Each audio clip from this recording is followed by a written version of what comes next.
گئے نا جنگل میں تو آپ کو خزانہ ملا، سونا، دیگ سونے کی مل گئی. آپ نے کہا بھائی یہ سونا جنگل میں؟ وزیر صاحب کو بلایا، وزیر جی حضور یہ سونا ہے، اس پورے جنگل میں جا کے دیکھو، کوئی غریب بیچارہ مزدور کوئی ملے تو اس کو لے آؤ، اس کو خزانہ دے دیں تاکہ اس کی زندگی بن جائے. وہ وزیر بھاگا بھاگا گیا، جنگل کی سیر سپاٹا کرتا رہا، بالآخر ایک سوکھا پتلا اس طرح کا بابا ملا. یہ بابا جی صاحب کو دیکھ رہے نا ہے، اس طرح کا بابا ملا، سوکھا پتلا بالکل ہڈیوں کا ڈھانچہ، ایک ہاتھ میں رسی ہے، ایک ہاتھ میں کلہاڑی ہے. تو اس کو وزیر بادشاہ سارے بابا بابا بابا آپ پتہ کی گل ہے، آپ کو بادشاہ بلا رہے ہیں. وہ بیچارہ ایسا ایسا ساکتا ساکتا ہوکتا ہوکتا آیا. ہاں وہ عمر اپنا ابراہیم اعظم پوچھتے ہیں بابا کب سے یہ کام کر رہے ہو، کیا کام کر رہے ہو؟ کہتا ہے حضور بچپن سے جنگل میں آتا ہوں، لکڑیاں کاٹتا ہوں، ان کو بازار میں سیل کرتا ہوں، جو پیسے ملتے ہیں اپنا بھی خرچہ کرتا ہوں، اپنے بچوں کو بھی پالتا ہوں. بادشاہ نے کہا بابا موجہ کر، بابا موجہ کر.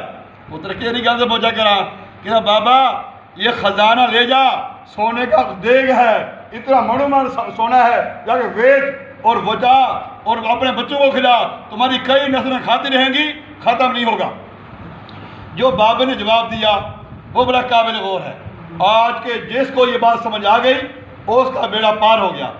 بابے نے فرمایا بادشاہ، سب کو آواز آ رہی ہے؟ بادشاہ جو خزانہ تو مجھے دے رہا ہے نا، میں بچپن سے اس کو دیکھ رہا ہوں، میں بچپن سے اس کو دیکھ رہا ہوں، مجھے اس کی ضرورت نہیں ہے، یہ اس کی ضرورت ہے بادشاہوں کو، تم لے جاؤ. آپ فرماتے ہیں یار اصل میں تو یہ بادشاہ ہے، میں فقیر ہوں، میں لگے رہا ہوں، آج مجھ سے یہ فقیر بازی لے گیا. تو میرے بھائی دوستو بزرگوں، الحمدللہ اس جماعت کا اصول قانون ہے، اور یہ جو اصول قانون ہے انشاءاللہ تعالی قیامت تک رہے گا انشاءاللہ تعالی. ہمارے دربار عالیہ کیمپ دارالاسلام سمندری روڈ فیصل آباد، کل کے دن، کل جو دن تھا اس کا وہ تھا منگل کے دن 19 من آٹا پکا ہے، 19 من. اب آپ غور کریں جہاں پہ 19 من آٹا پکا ہو ایک دن کا، وہاں کتنے لوگوں نے کھانا کھایا ہوگا؟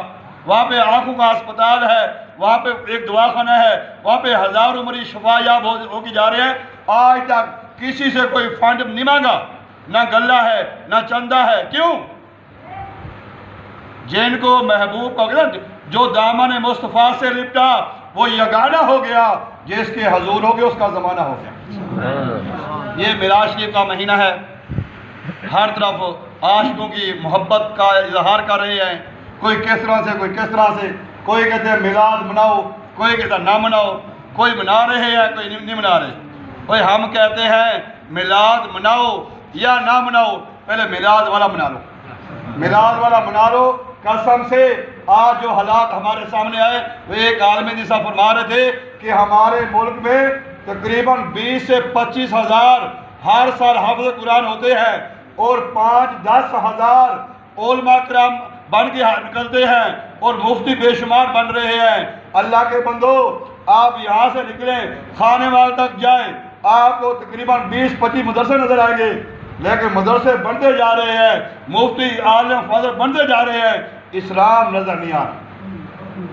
ایک مقالہ میرے پیر و مرشد کا بڑا سخت ہے، وہ ہم نے اپنے لیے لکھا. سرکار نے فرمایا کہ ہمارا مدعا درس گئے نہیں، دین ہے، پیری مریدی نہیں، اصلاح ہے، اعداد و شمار نہیں، معیار ہے، فرقہ ورانہ کشیدگی نہیں، اصلاح بین المسلمین ہے. میرے بھائی دوستوں کو تو یہ جو میلاد شریف کا مہینہ ہے، خدا کی عظمتیں کیا ہے محمد مصطفیٰ جانے، مقام مصطفیٰ کیا ہے محمد کا خدا جانے. ہمیں تو سرخ روح ہونا ہے، آقا کی نگاہوں میں زمانے کا ہے کیا ناصر، بھلا جانے برا جانے. اس کائنات کو بنے ہوئے آدم علیہ السلام کو دنیا میں آئے ہوئے تقریباً 100 سال ابھی مکمل 100 صدیاں نہیں ہوئی، تقریباً 100 صدیاں نہیں ہوئی. تاریخ کا مطالعہ کریں، 98 99 92 96 یا 97 اتنی صدیاں ہوئی ہیں، 100 سال کی ایک صدی ہوتی ہے، اور آدم علیہ السلام کو دنیا میں آئے ہوئے ابھی 96-97 صدیاں ہوئی ہیں۔ اب سنیں ہم میں آپ کو حدیث پاک عرض کرتا ہوں، اللہ پاک ہمیں پہ جمع فرمائے، اس سے آپ کچھ نہ کچھ اندازہ لگا سکتے ہیں کہ ہمارے نبی کی شان، مقام، مرتبہ ویسے تو اللہ نے پوشیدہ رکھا ہے۔